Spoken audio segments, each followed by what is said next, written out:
رسول اکرم صلی اللہ علیہ وآلہ وسلم نے فرمایا کہ سید الاستغفار یعنی سب سے اعلیٰ استغفار یہ ہے کہ بندہ اللہ تعالیٰ کے حضور میں یوں عرض کرے: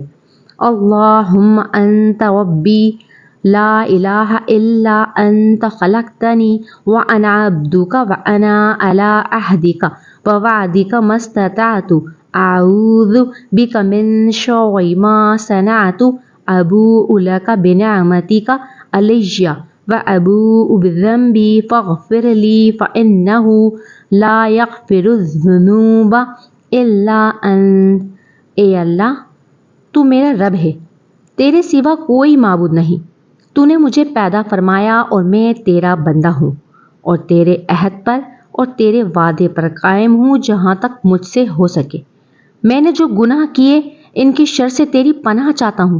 میں تیری نعمتوں کا اقرار کرتا ہوں اور اپنے گناہوں کا بھی اقرار کرتا ہوں، لہٰذا مجھے بخش دے، کیونکہ تیرے علاوہ کوئی گناہوں کو نہیں بخش سکتا۔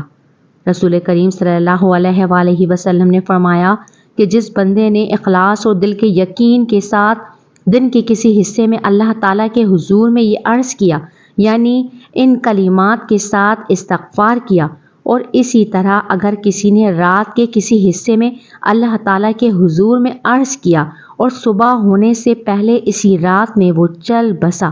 تو بلا شبہ وہ جنت میں جائے گا۔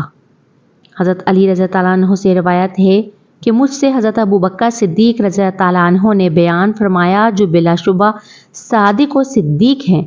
کہ میں نے رسول کریم صلی اللہ علیہ وآلہ وسلم سے سنا، آپ فرماتے تھے: جس شخص سے کوئی گناہ ہو جائے پھر وہ اٹھ کر وضو کرے، پھر نماز پڑھے، پھر اللہ تعالیٰ سے مغفرت اور معافی طلب کرے تو اللہ تعالیٰ اس کو معاف فرما ہی دیتا ہے۔